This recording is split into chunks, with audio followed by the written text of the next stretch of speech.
की विचारधारा है। सभी गुरुदेव जी के जो दीक्षित शिष्य हैं सभी के द्वारा गुरुदेव जी की विचारधारा हम सभी को बताई गई है कि गुरुदेव जी चाहते क्या है, गुरुदेव का संकल्प क्या है, गुरुदेव हमारा दायित्व क्या है हम शिष्यों पर गुरुदेव का।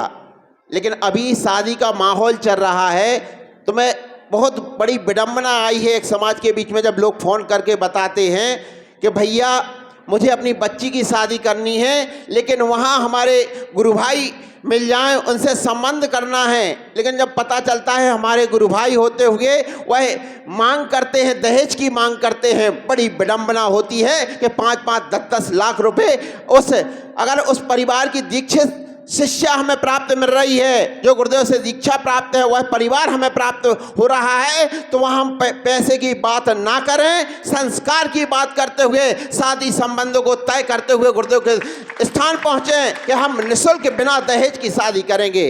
मैं यह विनम्र निवेदन सभी भाई बहनों से करना चाहता हूँ, क्योंकि लोग अपनी बच्ची के लिए कितना कर्ज लेकर शादी करते हैं।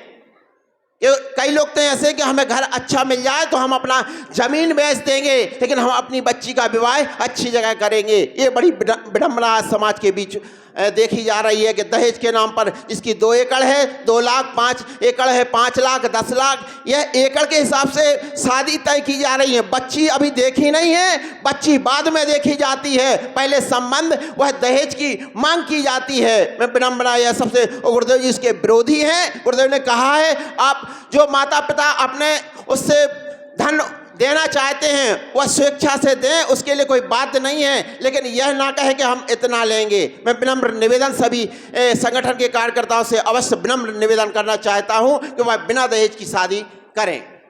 और दूसरा, अभी लोकसभा चुनाव आने वाला है, यह अति महत्वपूर्ण क्षण है, क्योंकि आज हम धार्मिक अनुष्ठान में उपस्थित होते हैं, संगठन के कार्यों में लिप्त होते हैं, लेकिन जब तीसरी धारा की बात आती है तो तीसरी धारा में कहते हैं कि आपको राजनीति की क्या जरूरत।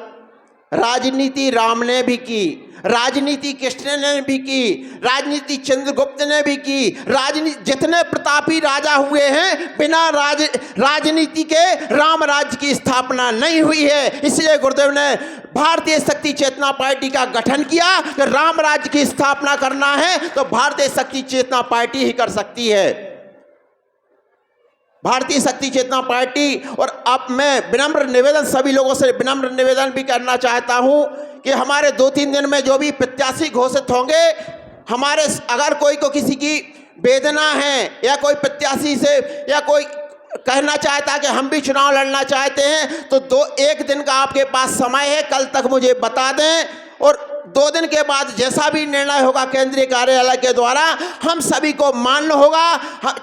फिर उसके बाद यही नहीं करेंगे कि प्रत्याशी ठीक नहीं है, इसको हम अपना सपोर्ट नहीं है, ठीक नहीं है, इसको होना था। जो भी प्रत्याशी होगा उसको तन मन धन से हम सहयोग करने के लिए तत्पर होंगे। यह मेरा विनम्र निवेदन है आप लोगों से, क्योंकि गुरुदेव का आदेश हम कहते हैं गुरु आज्ञा ही कर्म हमारा, गुरु आज्ञा ही धर्म हमारा।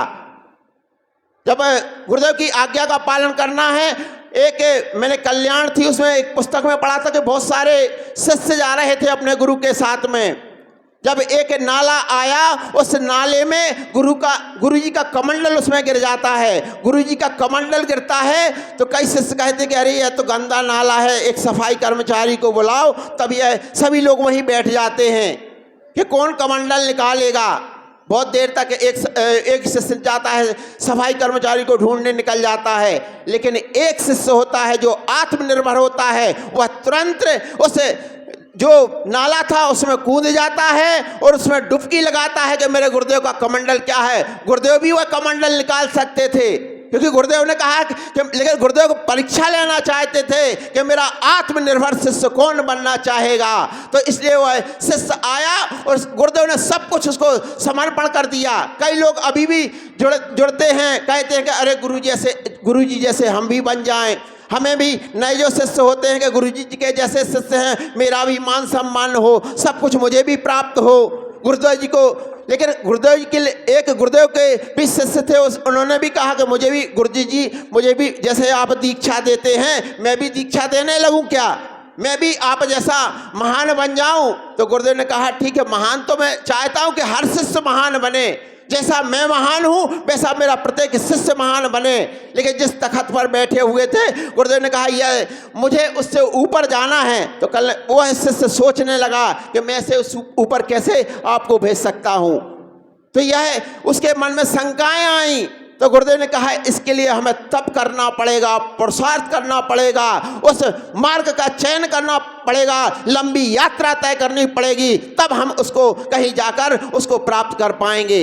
एक दिन में नहीं कि आज हम आंख बंद करके बैठ जाएं तो हमें भगवान की प्राप्ति हो जाए। मिलते हैं भगवान, एक पल में भी भगवान की प्राप्ति हो सकती है, एक क्षण में माँ की प्राप्ति हो सकती है। लेकिन जब तुम्हारी भावना निर्मल होगी तभी हमारी माँ की प्राप्ति हो पाएगी, अन्यथा ऐसे जिंदगी पर्यंत निकल जाएं। तो मैं तीसरी धारा के लिए मैं सभी का आह्वान करता हूं कि जो लोकसभा चुनाव होने जा रहा है उसमें हमें अपने प्रत्याशी का तन मन धन से सहयोग करना है। चाहे कितनी बड़ी पार्टियां हमारे सामने हो, चाहे कुछ भी हो, हमें अपने पार्टी का कार्य, भारतीय शक्ति चेतना पार्टी का कार्य करना है। इन्हीं शब्दों के साथ जय माता की, जय गुरुवर की। और एक विशेष निवेदन और मैं आपसे करना चाहता हूं कि जो तहसील बटियागढ़ में सातपुर में एक जिला स्तरीय चालीसा पाठ का आयोजन 30-31 तारीख को होने जा रहा है, जिसमें हमारी शक्ति स्वरूपा बहन पूजा दीदी जी का शुभ आगमन होने जा रहा है। तो 30-31 तारीख में सातपुर आप समस्त गुरु भाई बहनों को भगवती मानव कल्याण संगठन नए माँ के भक्तों का मैं सपरिवार सादर आमंत्रित करता हूँ कि उस चालीसा पाठ में आप अवश्य पहुँचे। जय माता की, जय गुरुवर की।